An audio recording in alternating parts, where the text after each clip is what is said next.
Let's take a look at an exciting development tool available from AWS called Code Catalyst. We see here that inside of the AWS toolkit, we have several things, including CDK, CodeWhisper, and also Code Catalyst. So if I select this start, what I need to do is actually log into my Builder account.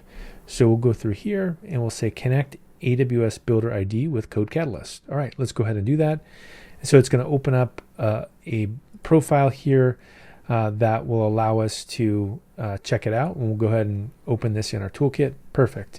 Now that I've logged in, what I can do here is I can clone a repository, I can open a development environment, or I can actually create one. Let's go ahead and create a new development environment in AWS. So if I select this button, look at the options that are available here. So first up, it says you can use an existing Code Catalyst repository, or you can create an empty dev environment, which is typically a good place to start with if you're going to explore it.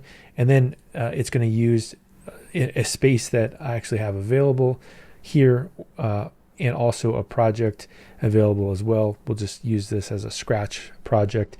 And then we could actually put an alias for this as well, like, for example, delete me, right, which is a good sign to delete this later.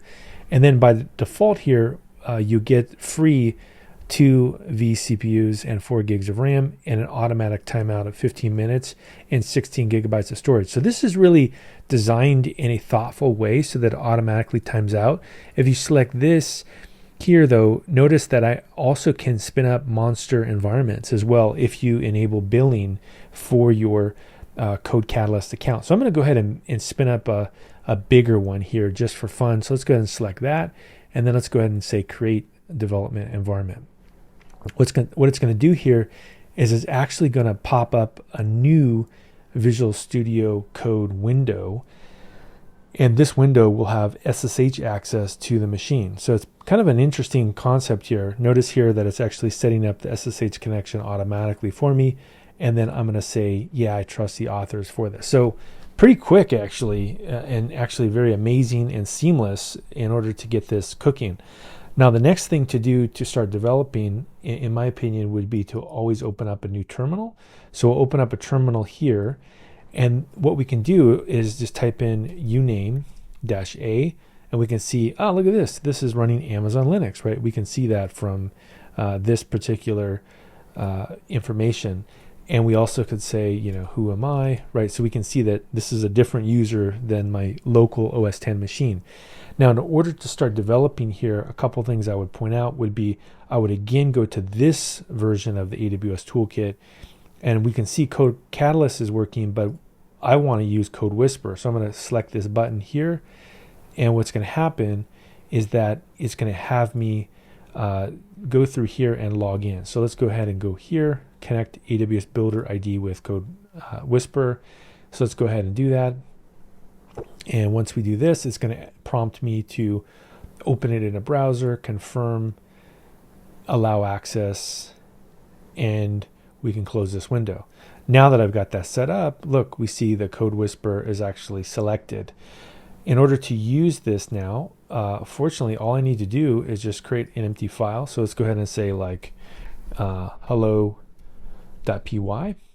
And if we go over here, we can actually start writing some Python code.